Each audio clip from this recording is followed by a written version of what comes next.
읽겠습니다. 신약성경 고린도전서 15장입니다. 284쪽 57절 58절 2절 말씀입니다. 같이 한번 읽겠습니다. 우리 주 예수 그리스도로 말미암아 우리에게 승리를 주시는 하나님께 감사하노니 그러므로 내 사랑하는 형제들아 견실하며 흔들리지 말고 항상 주의 일에 더욱 힘쓰는 자들이 되라. 이는 너희 수고가 주 안에서 헛되지 않은 줄 알미라. 아멘. 인사 한번 합시다. 부활이 있습니다. 영원한 부활을 하시기를 축복합니다. 자, 오늘 25번입니다. 지난번에 2주 전에 하다가 이제 말았는데 오늘 마무리하도록 하겠습니다. 25번. 자, 제가 질문 읽으면 답을 다시 한번 정리하는 차원에서 읽도록 하겠습니다.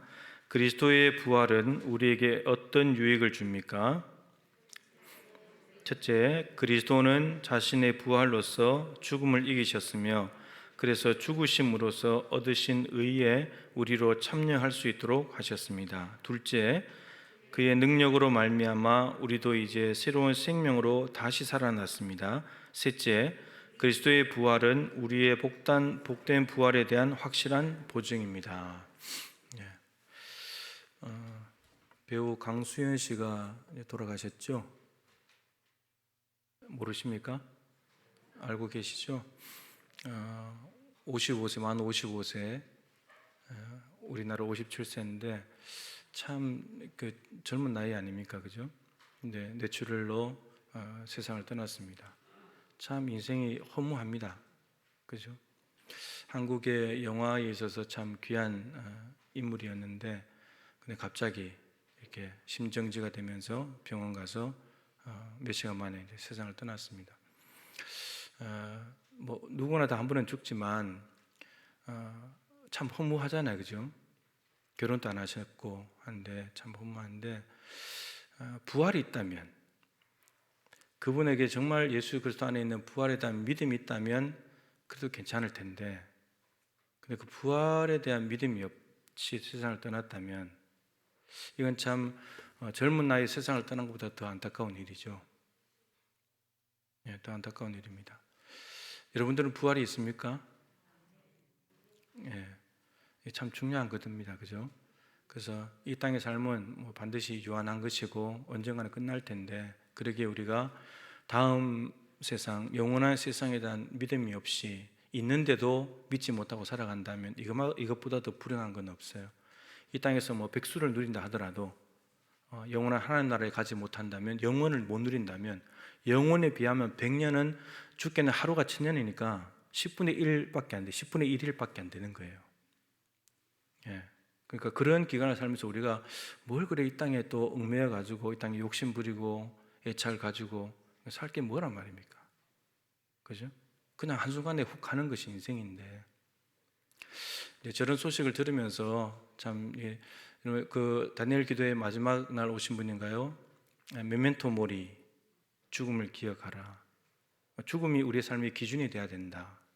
늘 죽음을 생각하면 우리의 흐트러졌던 삶을 한번 정리를 할 수 있어요. 질서가 잡혀지고, 나도 언젠가는 저렇게 가겠구나 이 생각을 하면은 그냥 이 세상에 대한 욕심을 조금 더 내려놓을 수 있는 거고, 영원한 부활을 생각하면서 또 이 땅에 그 부활의 능력을 믿고 이 땅에 또 다른 삶을 살아갈 수도 있는 것이고, 그런 거거든요. 근데 죽음이 있다는 걸 기억하지 못하고 그냥 이 땅에서 계속 살 것처럼 살아가면 이것처럼 바보 같은 인생은 없는 거예요. 그래서 우리가 죽음이 있고 죽음 후에는 부활이 있다, 영원한 생명이 있다, 이걸 알고 살아가는 것은, 믿고 살아가는 것은 굉장히 중요하다라는 걸 다시 한번 생각하게 됩니다. 자, 오늘 그리스도의 부활은 우리에게 어떤 유익을 줍니까? 두 번째까지는 대체로 이제 정리를 했습니다, 그죠? 첫 번째는 그리스도는 자신의 부활로서 죽음을 이기셨다. 그 죽음을 그냥 피해가거나 죽음을 뛰어넘은 것이 아니고 죽음 속에 들어가셨다가 죽음을 이기신 분입니다. 죽음을 죽이신 분입니다. 그것도 부활이라고 하는 말은 죽음을 죽이신 분입니다. 예수님 이전에 3명이 부활했었죠. 야이로의 딸, 나인성 과부의 아들 나사로. 근데 이들은 죽었다가 살아났지만 또 죽음으로 간 거죠. 그 죽음을 완전히 이기지는 못한 거예요. 근데 예수님의 부활은 죽음을 죽이신 부활입니다. 예수님 죽이시고 이제 우리가 최종 승리자가 죽음인 것 같은데, 사망인 것 같은데, 그런데 사망이 최종 승리자가 아니라 그 죽음을 깨뜨리시고 이겨버리셨기 때문에 생명이 최종 승리자다. 이것입니다. 예수님의 부활이 가르쳐 주는 것이 그것입니다. 그럼으로써 예수님의 그 죽으심으로써 얻으신 의, 그러니까 율법의 요구를 다 만족시키시면서 십자가에 죽으신 그 의로 말미암아서 그 예수 그리스도의 의를 믿는 우리로 하여금 의롭다고 해주시는, 그것이 부활을 통해서 이제 됐다는 것이고요. 두 번째는 그의 능력으로 말미암아 우리도 이제 새로운 생명으로 다시 살아났습니다. 새로운 생명이 있다는 말은, 새로운 생명을 얻었다는 말은 새로운 삶을 살게 수 있게 되었다는 말이죠. 그러니까 옛사람에 맞는 삶을 사는 거예요. 그럼 새로운 사람에 맞는 삶이 가능한 거죠. 그러니까 우리가 예수 믿기 이전에, 부활을 믿기 이전의 삶은 옛사람인데 그게 맞는 삶이 있었어요. 에베소서 2장으로 말한다면 이 세상 풍조를 따르고 공중권세 잡은 자를 따르고 내 마음의 육체에 원하는 대로 하면서 살았죠. 그게 그 삶이었던 거예요. 옛사람의 삶이었던 거죠. 그럼 이제 새 사람이 됐다면, 십자가의 죽으심과 부활을 통해서 우리가 새로운 생명을 얻었다면 이제 우리의 삶은 새로운 삶으로 나타나는 거예요. 예전으로 갈 수가 없는 거예요. 새로운 삶으로 가는 거예요. 네. 이 삶이 가능해졌다는 말이죠. 부활을 통해서 가능해졌습니다. 자, 그리고 이 두 번째 거하고 오늘 이제 세 번째 거까지 같이 이제 할 텐데, 그리스도의 부활은 우리의 복된 부활에 대한 확실한 보증입니다. 보증. 여러분, 우리가 부활한다는 걸 어떻게 믿습니까? 우리가 부활한다는 걸, 여러분들 부활 믿는다고 했잖아요. 그죠? 어떻게 그걸 믿습니까? 그 예수님이 부활했다는 것이 우리가 부활한다는 보증이에요, 보증. 그 예수님이 부활하지 못했다면 우리의 부활도 없는 거예요. 그러니까 예수님이 부활하셨기 때문에 죽은 자가 살아나는 게 있어? 그게 보증이 돼가지고 우리도 죽으면 살아나는구나, 이게 된다는 거예요. 그러니까 우리 자체에서 부활을 얘기할 수가 없어요. 예수님의 부활을 가지고야 우리의 부활을 얘기할 수 있어요. 그래서 우리 부활에 대한, 죽은 자가 부활한다는 것에 대한 보증은 오직 예수 그리스도의 죽으심에서 다시 살아나신 것, 그게 우리의 보증이 되는 거다라고 하는 겁니다. 자, 이제 말씀을 좀 볼 텐데, 고린도전서 밑에 구절을 먼저 한번 보겠습니다. 15장 12절 말씀인데 한번 읽어보겠습니다. 그리스도께서 죽은 자 가운데서 다시 살아난다 전파되었거늘 너희 중에서 어떤 사람들은 어찌하여 죽은 자 가운데서 부활이 없다 하느냐. 고린도 교회 아닙니까? 그죠?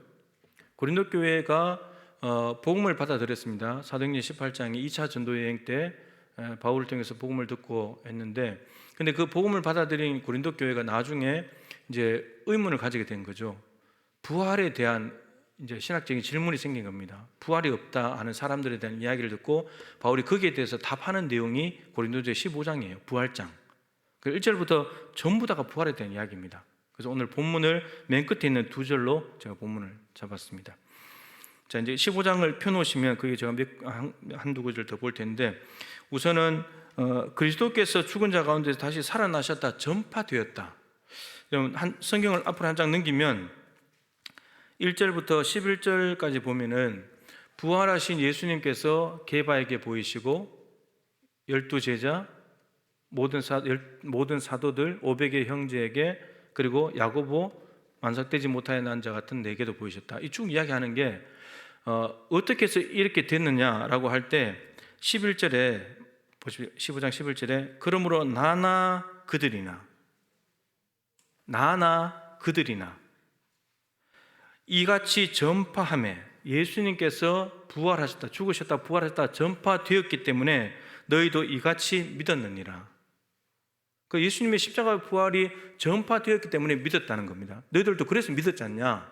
근데 지금 그리스도께서 죽은 자 가운데 살아난다 전파가 되었는데, 고린도 교인들 너희들 중에는 어떤 사람들은 왜 죽은 자 가운데 부활이 없다고 말하고 있냐? 지금 너희들이 지금 교회에 모여든 이유가 예수님이 십자가에 죽으셨다고 부활하셨다는 그 복음을 듣고 모인 건데, 근데 정작 교회에 모이는데 우리가 왜 모였지? 이렇게 말하는데 부활이 어디 있어? 이렇게 말하고 있다는 겁니다. 이게 근데 그들이 교회로 만들어진 이유가 부활을 믿어서 온 것인데, 그래서 부활에 대한 답을 쭉 하고 있습니다. 부활에 대해서 우리가 궁금한 것들이 많죠, 그죠? 오늘 다 답은 못 내리지만 몇 가지 좀 찾아볼 텐데, 자, 우선은 이제 보증이 된다는 것, 이것부터 먼저 이제 좀 볼 텐데, 15장 20절입니다. 아주 중요한 구절이죠. 화면에도 나옵니다. 15장 20절 시작. 그러나 이제 그리스도께서 죽은 자 가운데서 다시 살아나사 잠자는 자들의 첫 열매가 되셨도다.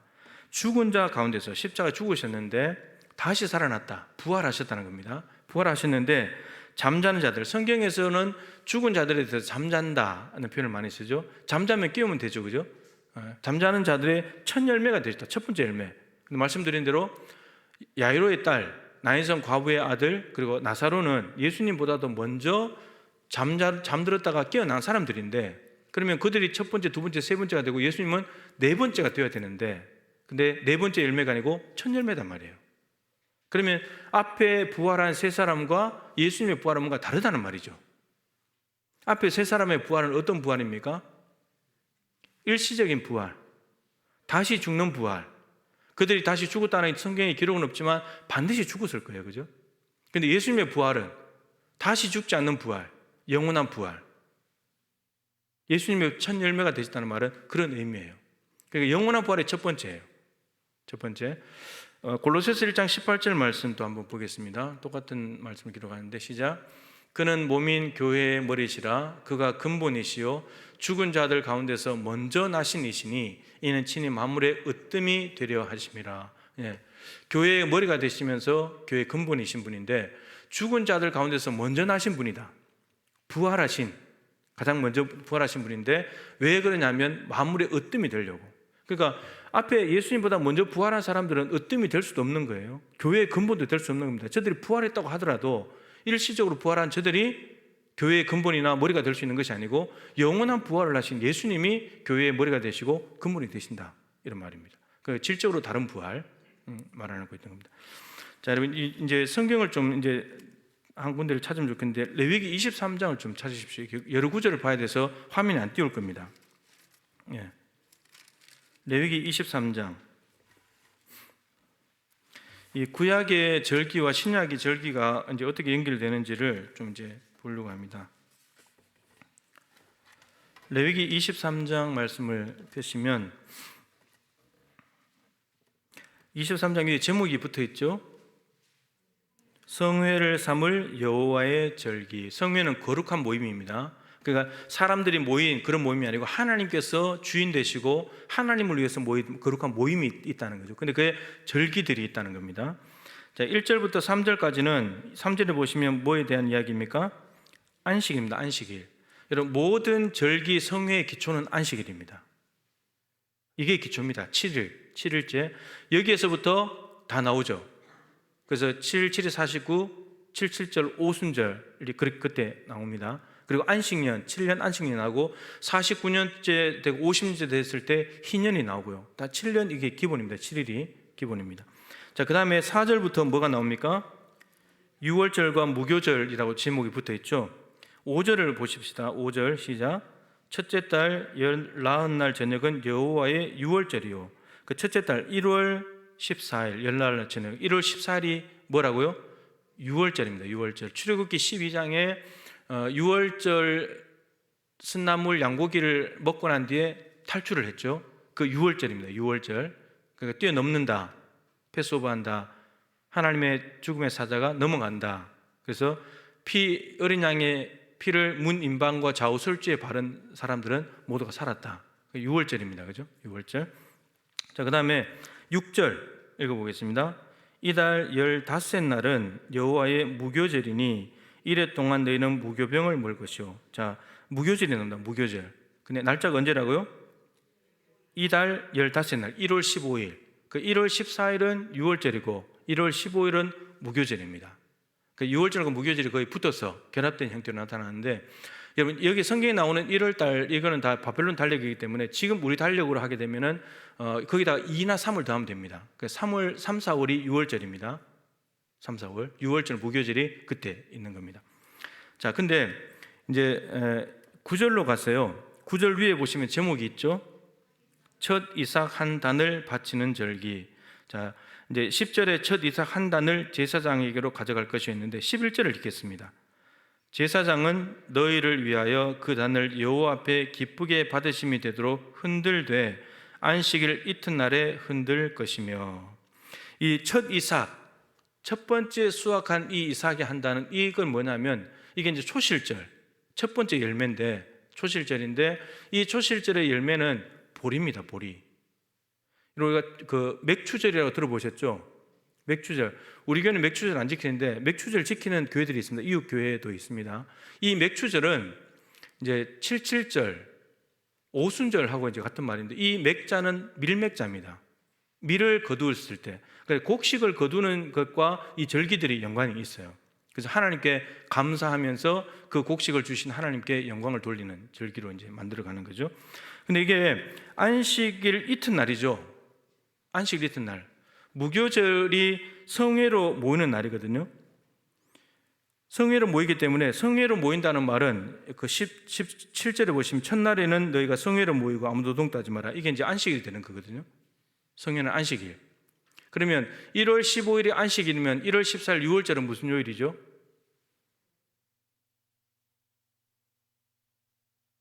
요일 잘 모르세요? 1월 15일 무교절이 안식일이면 1월 14일 하루 전날 6월절은 무슨 요일이에요? 네, 금요일이죠. 안식일이 토요일이니까 이들은 토요일이 1월 15일 무교절이고 1월 14일 하루 전날 금요일 6월절이에요. 근데 이제 안식 후 이튿날에 이 초실 열매를 가지고 흔들어 가지고 요제로 하나님께 드리는 거예요. 그럼 며칠이 되죠? 1월 16일이에요. 이게 초실절입니다. 자, 고린도전서 5장 7절 말씀을 보겠습니다. 고린도전서 5장 7절. 제가 안 적어드렸나요? 안 적어드렸군요, 제가. 예. 화면에 지금 좋은데. 자, 고린도전서 5장 7절. 시작. 너희는 누룩 없는 자인데 새 덩어리가 되기 위하여 묵은 누룩을 내버리라. 우리의 유월절 양 그리스도께서 희생되셨느니라. 예수님을 유월절 양이라고 얘기하는 유일한 구절입니다. 그러니까 출애굽기 12장에 어린 양을 잡아가지고 유월절 날 피를 바르고 유월해서 나왔잖아요, 그죠? 그 어린 양이 예수님의 십자가 죽음의 예표였다는 겁니다. 그래서 구약은 어린 양의 피를 바르지만 이제 신약은 예수님의 보혈로 우리가 죄사함을 받는 거죠. 자, 그럼 보세요. 여러분, 유월절 어린 양으로 예수님이 금요일날 십자가 돌아가셨어요. 그죠? 그래서 성금요일이잖아요, 그죠? 돌아가시고 난 뒤에 언제 부활하셨죠? 3일째 되는 날, 무슨 날이에요? 구약으로 말한다면 부활절인데, 아까 세 가지 절기를 가질 때 그게 무슨 날과 일치하는 거예요? 1월 16일 초실절인 거예요. 그 예수님 첫 열매라는 거예요. 첫 열매. 부활의 첫 열매. 그것이 구약으로 연결시킨다면 레위기 23장 19절에 있는 초실절과 연결이 된다는 겁니다. 첫 번째 열매.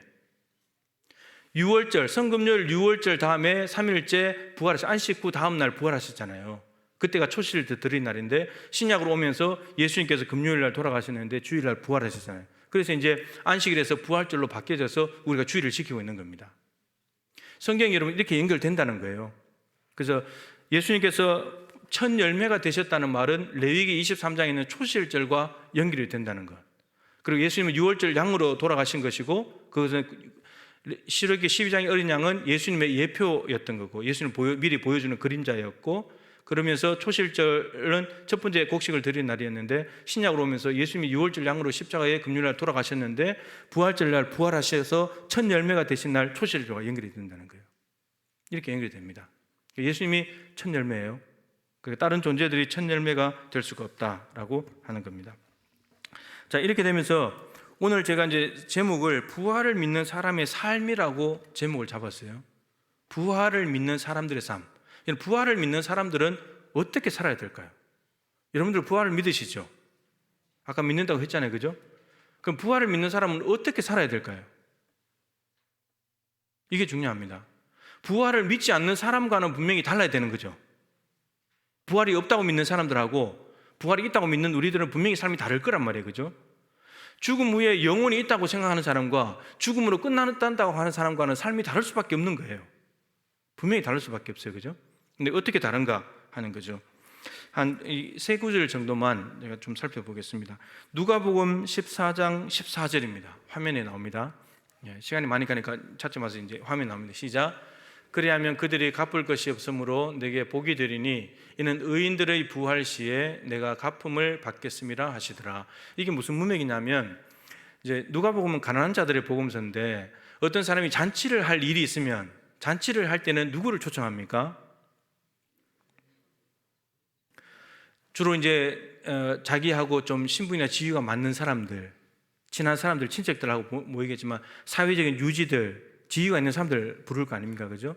또 불러놓으면 또 그 사람이 무슨 일 때 나를 또 초청해주고, 이게 이런 모습들이 있는 거예요. 그렇다 보니까 예수님께서는 너희들 차라리 잔치를 열려면은 가난한 사람들, 없는 사람들, 사회적으로 연약한 사람들을 불러라. 이유는 그들은 다시 너희들에게 갚을 것이 없기 때문에. 그러면은 이 땅에는 우리가 잔치를 베풀면 저 사람이 나를 초청해서 내가 베푼 것만큼 갚아줄 거야, 우리 이걸 기대하잖아요. 이걸 기대한단 말이에요. 근데 그러면 네가 잔치를 베풀면서 나눠준 것은 별로 의미가 없다는 거예요. 근데 가난하고 힘없고 연약한 사람들을 불러다 초청해버리면 그 사람들은 나를 초청해서 잔치를 못 베푸니까, 그러면 내가 베푼 것은 언제 갚아주냐? 부활했을 때, 의인들이 부활할 때 하나님이 내게 갚아준다는 거예요. 하나님이 갚아주는 삶을 살아야지 이 땅에서 내가 한번 대접하고 너도 한번 대접하고, 그건 아니라는 거예요. 그건 의인의 삶이 아니라는 거예요. 그래서 우리가 좀 거꾸로 생각해 보면은, 여러분, 우리가 분명히 부활을 믿는다면 이게 이제 목적이 하나님으로부터 내가 갚음을 받아야지, 이게 목적이 되면 안 되겠지만, 어쨌든 약속하는 것이 부활했을 때에 하나님께서는 우리가 이 땅에서 가난한 사람들에게 베풀고 나누어 준 것에 대해서 갚으신다는 거예요. 부활이 없다고 믿는 사람들은 베풀까요, 안 베풀까요? 안 베풀죠. 저 위에 상이 있는지 모르니까. 근데 부활해가지고 저 위에 상이 있다, 그럼 우리가 이 땅에서 베풀어야 돼요, 안 베풀어야 돼요? 베푸는 거예요. 그러니까 부활을 믿는 사람의 삶은 이 땅에서 나에게 다시 나를 되갚아 줄 사람을 찾는 것이 아니고, 내가 줘버리고 없는 셈 치고 나누어 주는 것, 베풀어 주는 것, 여러분, 그 사람이 부활을 믿는 사람의 삶이에요. 이 당시에는 그런 게 많았거든요. 서로 부자들끼리 초청해주고, 서로, 이게 참 창피한 이야기인데, 목회자들도 뭐 임직식 이런 거 순수했을 때 서로 설교 초청해주고, 내가 초청하는 니도 초청하고, 그런 게 있거든요. 그래야지 자기의 존재감이 드러나고 우월의식을 가지게 되고. 이게 좀 창피한 건데 이런 게 있어요. 근데 예수님께서 그 당시에 너희들 그렇게 초청하지 마라. 너희들 정말 베풀 곳이 있거든, 없는 사람들 초청해다가 베풀어라. 그러면 하나님께서 저 위에서, 그게 의인의 삶이고, 그 의인이 부활했을 때 그게 이 땅에서 다 나눠줘 버리면 없어질 것 같지만, 하나님께서 저 위에서 너희들 갚아주신다는 겁니다. 이게 이런 부활을 믿는 사람의 삶은 가난한 사람들에게 주목하게 되어 있다는 말입니다. 그래서 지지난주에 부활의 능력이라는 제가 제목으로 바나바 이야기를 했습니다. 초대교회가 사도들이 부활을 증언했는데 큰 은혜를 받았다 그랬죠. 큰 은혜 받았는데 우리는 은혜 받았다는 말을 오늘 참 설교 좋다, 시원하다, 막 이렇게 생각하는데, 그게 은혜 받았다는 것이 아니고, 부활을 증언했을 때 은혜 받은 사람들의 삶은 뭐였냐면 밭을 파는 거였잖아요. 집을 파는 거예요. 가난한 사람들 주려고, 교회 안에 가난한 사람들 주려고. 그러니까 죽음 이후에 부활이 있다는 걸 알게 되니까 이 땅에 밭에 부동산에 목매일 필요가 없는 거예요. 이거 가지고 가지도 못할 건데, 여러분, 우리가 부동산을 아무리 많이 가져도 우리가 먼저 이 세상 끝납니다. 집이 빨리 무너질까요? 밭이 빨리 없어질까요? 내가 먼저 죽을까요? 뻔히 알잖아요. 그런데 그거 매여 있다니까요, 우리가. 마치 그거 지고 갈 사람처럼. 못 가져가는데. 아무것도 못 가져가는데. 그러니까 부활을 믿게 되면은 이 땅의 것이 돈을 상대화시킨다 그랬잖아요. 이 땅의 절대적인 가치를 상대화시켜버려요. 그거 절대적인 거 아니야. 돈 절대적인 거지, 이렇게 말하지만 부활을 믿어버리면 죽으면 돈도 못 가져가는데 그게 뭐 절대적인 거야. 영원히 살아야지. 돈을 상대화시키면서 나눠줘 버려요. 그게 여러분 부활을 믿는 사람의 능력 있는 삶이에요. 똑같은 겁니다. 히브리서 11장 19절 말씀 보겠습니다. 시작. 그가 하나님이 능히 이삭을 죽은 자 가운데서 다시 살리실 줄로 생각한지라 비유컨대 그를 죽은 자 가운데서 도로 받은 것이니라. 아브라함 이삭을 바친 창세기 22장의 내용인데 그것을 지금 히브리서 11장이 뭐죠? 믿음장이죠. 믿음의 영웅들을 모아놓은 그 단락에 아브라함의 믿음을 지금 적어놓은 겁니다. 아브라함이 이삭을 바칠 때 어떤 믿음이 있었다는 거죠? 이삭을 죽은 자 가운데서 하나님이 다시 살리실 거다. 100세의 아들 주신 분이라면 내가 지금 이 아들 하나님께 드려도 하나님이 다시 살리신다. 여러분, 이 믿음을 가지고 드렸다는 거예요. 히브리서 기자가 창세기 22장에 아브라함의 믿음을 저렇게 해석을 한 거예요. 아브라함에게 저 믿음이 있었기 때문에 아들을 드렸다. 이건 무슨 말이에요? 부활이 있다는 믿음을 가지게 되면은 이 땅에 아무리 귀한 것을 달라고 해도 하나님께 줘버려요. 이게 부활을 믿는 사람의 삶입니다. 근데 부활을 믿지 못하게 되면 이 땅에 가장 귀한 걸 달라고 하면 줄까요? 못 줄까요? 못 주죠. 어떻게 줘요? 안 되지. 하나님 어떻게 얻은 아들인데 이 아들을 줍니까? 근데 부활이 있다는 걸 하나님이 다시 살리실 거야 믿어버리니까 아들 주는 거예요. 아들. 근데 이게 부활을 믿는 사람의 삶이에요. 나에게 지금 이 땅에서 가장 귀한 것조차도 단 하나밖에 없는 것이라 할지라도 하나님이 달라고 하면 드리는 것. 이게 부활을 믿는 사람의 삶이에요. 히브리서 11장 35절 말씀 보겠습니다. 시작. 여자들은 자기의 죽은 자들을 부활로 받아들이기도 하며 또 어떤 이들은 더 좋은 부활을 얻고자 하여 심한 고문을 받되 구차히 풀려나기를 원하지 아니하였으며. 히브리서 11장 믿음장이죠. 믿음장인데 여자들은 여러분 이제 앞에 뭐 아벨부터 시작해서 많은 믿음의 조상들 이름이 나오는데 이제 이름이 나오지 않는 사람들이에요. 여자들은 뭉뚱그려서 말했어요. 여자들은 자기의 죽은 자들을 부활로 받아들이기도 하며. 저 누굴까요? 구약의 인물들이니까 저 누굴까요? 수넴 여인입니다.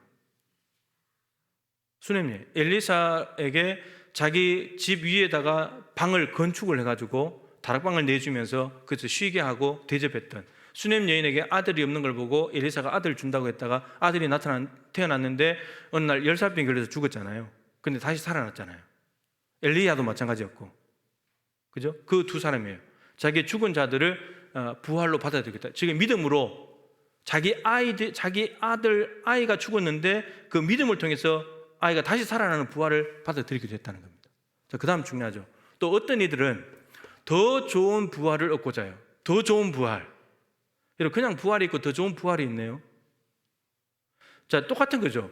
여자들이 자기의 죽은 자들을 부활로 받아들일 때 그 아이들은 어떻게 됐을까요?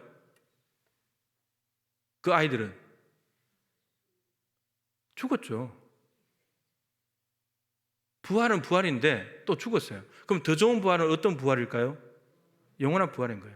그래서 더 좋은 부활, 영원한 부활을 얻고자 하여서 심한 고문을 받대. 지금 이 히브리서가 네로 황제의 박해, 로마 황제의 박해를 받는 교인들에 대한 이야기이기 때문에 저들이 엄청나게 고문을 받는데 그러면 고문을 받으면 피하고 싶잖아요. 나 예수 안 믿습니다. 나 유대교로 갈게요. 피하고 싶잖아요. 고문이 너무 힘드니까. 근데 고문을 받되 구차히 풀려나기를 원치 않았대요. 그러니까 신사참배 잠깐 절하고 마음으로 하나님 믿으면 되지. 이거 이제 구차히 풀려나는 거예요. 그죠? 풀려나는 겁니다. 근데 신사참배 거부하면 죽는 거예요. 근데 저 여자들은 누군지는 모르지만 더 좋은 부활을 얻기 위해서 영원한 부활이 있다는 걸 믿기 때문에 이 땅에서 고난받다가 죽어도 괜찮아. 그러니까 무슨 말인가? 나는 예수 믿는 믿음을 절대로 저버릴 수 없다는 거예요. 왜냐하면 그분 안에 부활했기 때문에.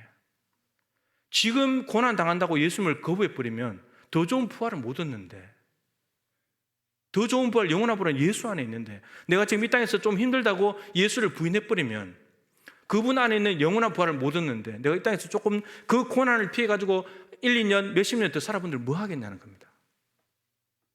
그러니까 부활을 믿는 사람의 삶, 어떤 삶입니까? 이 땅에서 어떠한 고난을 받아도 예수 믿는 믿음을 저버리지 않는 것. 그게 부활을 믿는 사람의 삶입니다. 성경은 그렇게 이야기하고 있어요. 그냥 내가 부활을 믿습니다. 여러분, 이게 아니고요. 이게 아니고요. 삶 속에 자신의 삶의 터전에 뭔가 변화가 나타나요. 예수님에서 고난 받는 것도 기꺼이 받고 요거 잘 피해가자. 안 받아야지. 이게 아니고 받더라도 나 이거 그냥 풀려날래. 예수 부인하지 않을 거야. 그리고 죽음으로 순교로 들어가는 것. 그들은 패배자가 아니고 승리자입니다. 승리자. 자, 그리고 오늘 본문도 부활을 믿는 사람은 어떻게 살아가는지를 보여줍니다. 자, 고린도전서 15장 57절 58절로 다시 와서 우리 주 예수 그리스도로 말미암아 우리에게 승리를 주신 하나님께 감사하노니, 우리에게 승리를 주신대요. 예수님으로 말미암아서 우리에게 승리를 주신대요. 그러니까 우리가 이기는 게 아니에요. 우리는 못 이겨요. 바로 앞에까지 뭐냐면 사망, 죄와 사망 이야기가 나와요. 율법은 우리에게 죄를 깨닫게 해주죠. 여러분, 법은 우리가 법을 어기면 너는 죄인이야 라고 법은 우리를 죄인 만들잖아요. 정죄하잖아요. 그죠? 근데 죄의 삭은 사망이죠. 그죠? 지금 그 얘기를 하는 거예요. 그 얘기는 법이 무서운 거예요. 우리를 죄인으로 고발하기 때문에. 근데 그 죄가 있게 되면 우리는 사망으로 가는 거예요. 그래서 무서운 거예요, 우리가. 근데 이 죄와 사망을 어떻게 이겼느냐? 예수 그리스도가 십자가에 죽으시고 부활하심으로 다 이기셨다는 거예요. 다 해결해 버렸다는 거예요. 그것 때문에 그분이 승리하셨기 때문에 그분으로 말미암아서 우리도 승리한다는 거예요. 우리도 죽음이 끝이 아니고 죽음이 최후 승자가 아니라 그 죽음을 깨뜨리시고 부활하신 예수님이 최후 승자이기 때문에, 생명의 승자이기 때문에 그 예수님을 믿는 사람들은 동일하게 예수님과 함께 승리한다는 거예요. 그분의 승리가 우리에게 주어진다는 말이에요. 그러면 우리는 죽음이 끝이 아니고 분명히 부활이 있다는 걸 믿고 죽음을 이기고 우리도 승리하게 되는 거죠. 승리자가 되는 거죠. 부활을 믿는 거죠. 그러므로 어떻게 살아야 되냐? 이렇게 나오는 겁니다. 그러므로 내 사랑하는 형제들아, 견실하며 흔들리지 말고, 죄와 죽음 앞에서 흔들리면 안 된다는 거예요. 부활이 있으니까, 주님이 승리하셨으니까 죽음 두려워하지 마라. 심한 고난을 받되 이거 힘들어가지고 내가 풀려나려고 더 좋은 부활을 놓치지 않는 거예요. 그 끝까지 있는 거예요. 끝까지 고난 속에 있는 거예요. 부활이 있으니까 끝까지 있는 거예요. 흔들리지 말며 항상 주의 일에 더욱 힘쓰는 자들이 되라. 주의 일에 더욱더 힘써야 된다는 거예요. 이런 죽음으로 끝이라면 주의 일에 힘쓸 필요 있습니까? 여러분, 죽음으로 끝이라면 부활도 없고 하나님 나라도 없다면 여러분들 오늘 예배 뭐하러 나옵니까? 예배할 필요도 없는 거예요. 예수 믿을 이유 없고 아무 이유 없는 거예요. 근데 왜 우리가 주의 일에 더욱더 힘을 써야 되냐면 부활이 있기 때문에, 하나님 나라가 있기 때문에요. 여기서 주의 일은 이 15장이 아까 11절을 읽었는데 부활을 전파했기 때문에 그 전파된 부활의 복음을 듣고 예수를 믿게 됐잖아요. 바울 입장에서는 부활을 전하는, 복음을 전하는 일이에요. 이 주의 일이 헛되지 않다는 겁니다. 그러니까 부활이 없다면 부활 전파하는 것은 헛된 일이죠. 없는 사실을 퍼뜨리는 거니까 헛된 일이잖아요. 근데 부활이 있기 때문에 부활을 전파하는 것은 사람들이 믿든 믿지 않든 간에 그 일은 굉장히 귀한 수고가 되는 거예요. 헛된 수고가 아닌 거예요. 보람된 수고가 되는 겁니다. 그래서 주의 일에 더 힘쓰는 자들에 따라 이는, 왜냐하면 너희 수고가 주 안에서 헛되지 않은 줄 알미라. 복음이 전파되는 곳에는 교회가 세워졌죠. 이 일들, 주의 복음을 전하는 일과 교회를 세우는 이 일들을 계속해서 해야 된다. 왜냐하면 이 모든 수고가, 사람들은 너희들 바보같이 부활 좀 되면 뭐 하는 거야? 교회 왜 세워? 복음 왜 전해? 이렇게 하고 막 핍박하고 막 그러지만 이것은 부활이 있기 때문에 너무나 귀중한 일이고 나중에 하나님께 가면 하나님께서 그 수고를 다 기억하시고 갚아주신다는 겁니다. 이게 부활을 믿는 사람의 삶이에요. 그러니까 여러분, 예수 믿다가 뭐 전도하다가 뭐 기도하다가 힘들다고 예수 믿는 거 때려치면 안 되는 거예요. 포기하면 안 되는 거예요. 그거는 보람된 수고이기 때문에 절대 그만두면 안 되는 거예요. 주의 일에 또 힘써야 되는 거예요. 주의 일에. 부활이 있기 때문에. 이게 마지막 결론이에요. 결론. 그래서 죽음으로 끝이냐, 부활이 있냐, 이것은 너무너무 다른 거예요. 삶이 너무너무 다른 삶을 우리에게 갖다 줍니다. 자, 이제 그 밑에 로마서 8장 11절 책자에 있는 구절을 읽겠습니다. 로마서 8장 11절, 이게 이제 예수님이 우리 부활에 대한 보증이라는 그거에 관련된 구절인데 한번 읽어보겠습니다. 예수를 죽은 자 가운데서 살리신 이의 영이 너희 안에 거하시면 그리스도 예수를 죽은 자 가운데서 살리신 이가 너희 안에 거하시는 그의 영으로 말미암아 너희 죽을 몸도 살리시리라. 예수를 죽은 자 가운데서 살리신 이 누구죠? 하나님입니다. 하나님이 예수를 다시 살리신 겁니다. 이의 영이, 하나님의 영 뭡니까? 성령이죠. 성령이 너희 안에 거하시게 되면 어떻게 되느냐? 그리스도 예수를 죽은 자 가운데 살리신 이가 하나님이 너희 안에 거하시는 그의 영으로, 하나님의 영으로 말미암아 너희 죽을 몸도 살리신다. 그러니까 하나님께서 예수 그리스도를 부활시키셨는데, 그 하나님의, 예수님을 부활시키신 하나님의 성령이 우리 안에 거하시면 우리도 살린다는 거예요. 우리 죽을 몸도 살리신다. 여러분, 부활은 다 한다 그랬잖아요. 그죠? 요한복음 5장 29절 보겠습니다. 요한복음 5장 29절 시작. 화면에 시작. 선한 일을 행한 자는 생명의 부활로, 악한 일을 행한 자는 심판의 부활로 나오리라. 기억나시죠? 사도행전 24장 15절도 같은 말씀이 있습니다. 시작. 그들이 기다리는 바 하나님께 향한 소망을 나도 가졌으니 곧 의인과 악인의 부활이 있으리라 함이니이다. 의인도 부활하고 악인도 부활합니다. 근데 부활의 종류가 다른 거죠.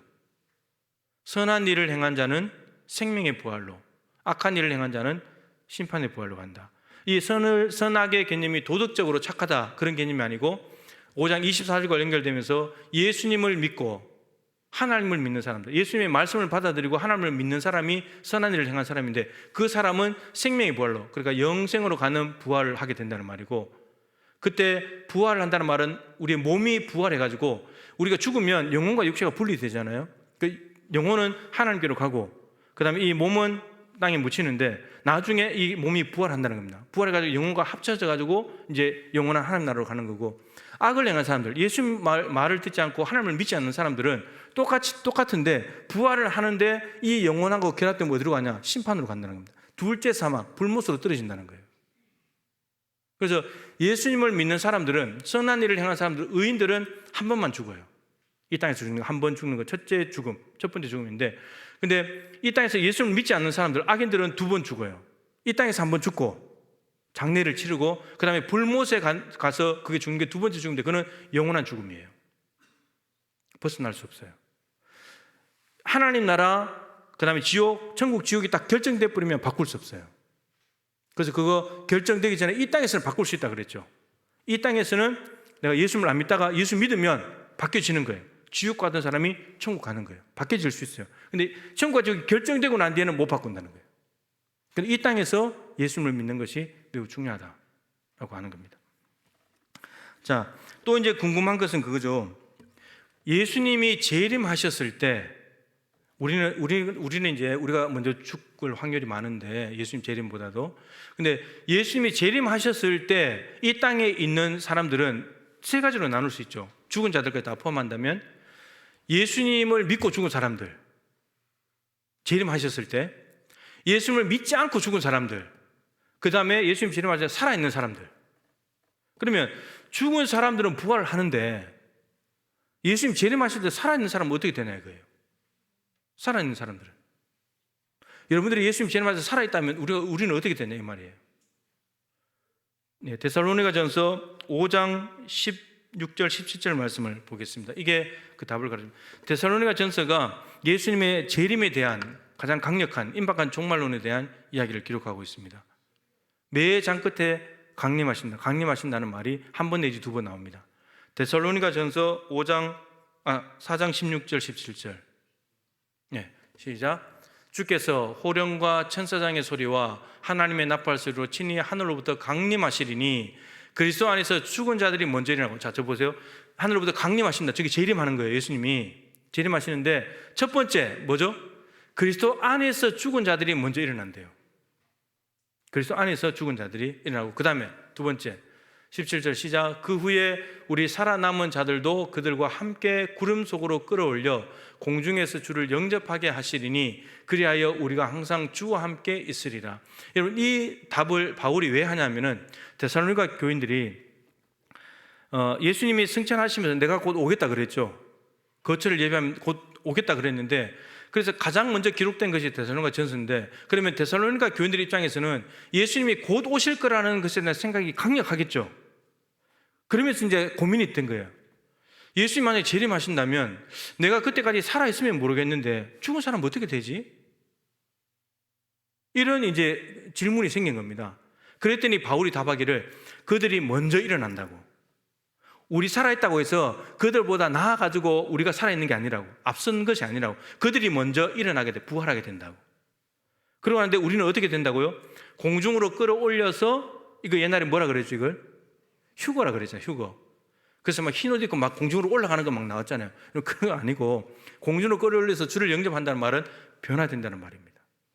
우리는 죽음을 보지 않고 재림했을 때 살아있다면 죽음을 보지 않고 우리 몸 자체가 신령한 몸으로 바뀌어져 버립니다. 주님을 영접한다고 했기 때문에 그 부활하신 주님을 영접해도 괜찮을 몸으로 바뀌어지는 겁니다. 그러니까 예수님이 재림하셨을 때 예수님 안에서 죽었거나 살았거나 상관없는 거예요. 다 신령한 몸으로 변화되는 겁니다. 단지 이 땅에서 죽음을 경험했냐 안 했냐 그 차이지, 다 부활하게 되는 거예요. 그래서 바울이 18절에 뭐라 그러냐면 이 여러 말로 서로 위로해라. 그러니까 재림하셨을 때 내 가족이 먼저 죽어버렸다. 그럼 뭐 어떻게 돼? 너무 안타까워하지 말고 속상할 필요 없다. 그들이 먼저 부활한다는 겁니다. 그래서 데살로니가전서를 기록했거든요. 그래서 여러분, 예수 그리스도 안에서, 여기서는 지금 예수 밖에 있는 사람들은 거론하지 않았어요. 데살로니가 교인들의 고민이 있기 때문에 그리스도 안에서 죽은 사람들이 먼저 일어나서 부활해서 신령한 몸으로 바뀌어지고 그 다음 우리 살아남은 자들도 다시 바뀌어지게 된다라고 말하는 거예요. 영원히 살아가는 몸으로, 천사와 같은 동등한 몸으로, 다시 죽지 않고 애통하는 것이나 곡하는 것이나 아픈 것이 있지 않고 죽음이 없는 몸으로 바뀌어진다는 거예요. 여러분, 이게 부활입니다, 여러분. 근데 이 부활이 없다면 기독교는 와르르르 무너지는 거예요.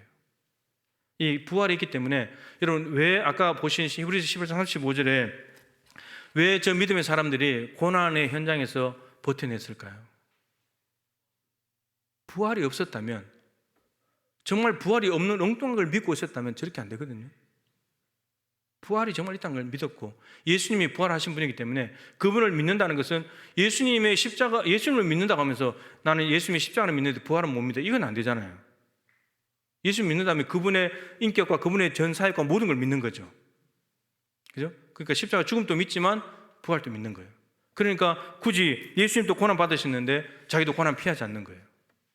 예수님이 고난을 통해서 히브리서 12장 2절에 대로 믿음의 주요 온전케 하신 예수를 바라보자. 그는 그 앞에 있는 기쁨을 위하여 십자가를 참으사 부끄러움을 개의치 않으시니 하나님 보좌 우편에 앉으셨다. 하나님 보좌 우편에, 부활해서 승천해서 하나님 보좌 우편에 가서 온 천지 만물을 통치하시는 그 자리로 가시는 것은 십자가를 참아서 부끄러움을 개의치 않으면서 가신 길이기 때문에 자기들도 고난의 자리에 있으면서 구차히 피하려고 하지 않는 거예요. 만약에 없다면, 정말 이 땅이 죽음으로 끝이라면 피해야죠. 도망쳐야죠. 하루라도 더 살아야지. 근데 그럴 필요가 없다는 거예요. 부활했기 때문에. 영원히 사는데 뭐.